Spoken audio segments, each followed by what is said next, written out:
அன்பான சகோதர சகோதரிகளே, அதிகாலை நேர வணக்கம். இன்றைய நாளுக்கான தேவனுடைய வார்த்தை யாத்திரையாகமம் 13ஆம் அதிகாரம் 21ஆம் வசனம். அவர்கள் இரவும் பகலும் வழிநடக்க கூடும்படிக்கு கர்த்தர் பகல் அவர்களை வழிநடத்த மேக ஸ்தம்பத்திலும் இரவில் அவர்களுக்கு வெளிச்சம் காட்ட அக்கினி ஸ்தம்பத்திலும் அவளுக்கு முன் சென்றார். தேவனின் வழிநடத்தல் வனாந்திரத்தின் கடுமையான வெப்பத்திலிருந்து காக்கவும் அவர்கள் செல்ல வேண்டிய திசையை காட்டவும் பகலில் மேகஸ்தம்பம் முன்னோடியாக சென்றது.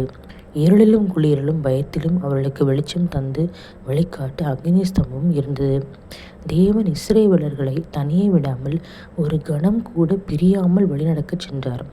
இது புதிய ஏற்பாட்டில் பரிசுத்த ஆவியானவர் விசுவாசிகளை வழிநடத்துவதையும் இயேசு கிறிஸ்து உலகத்திற்கு ஒளியாக இருந்து நம் வாழ்வை வழிநடத்துவதையும் நிழலாக காட்டுகிறது. உங்களுக்காக ஜெபிக்கிறேன்.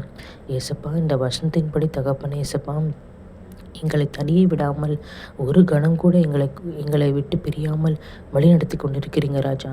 எங்களுக்கு தகப்பனே பயத்தை நீக்கி, ஆண்டவரை பிரச்சனையை நீக்கி சமாளத்தை கொடுத்தீரப்பா, ரட்சிப்பை கொடுத்தீரப்பா, ஞானத்தை கொடுத்தீரப்பா, கிருபை கொடுத்துருங்க ராஜா. கோடி ஸ்தோத்திரங்க தவி மாத்திரமல்ல, வெளியேற பெற்று ஆண்டவரே இயேசுப்பா நித்திய வாழ்வுக்கு எங்களை சுதந்திரமாக மாற்றிக்கொண்டு வருகிறது. கோடி நன்றி இயேசுப்பா. ஆண்டவர் உடைய ரகசிய வருகை இப்போ நாங்கள் எல்லோரும் எடுத்துக்கொள்ளப்பட எங்களை தகுதிப்படுத்துங்க. உண்மை போல பரிசு மாற்றுங்க ராஜா.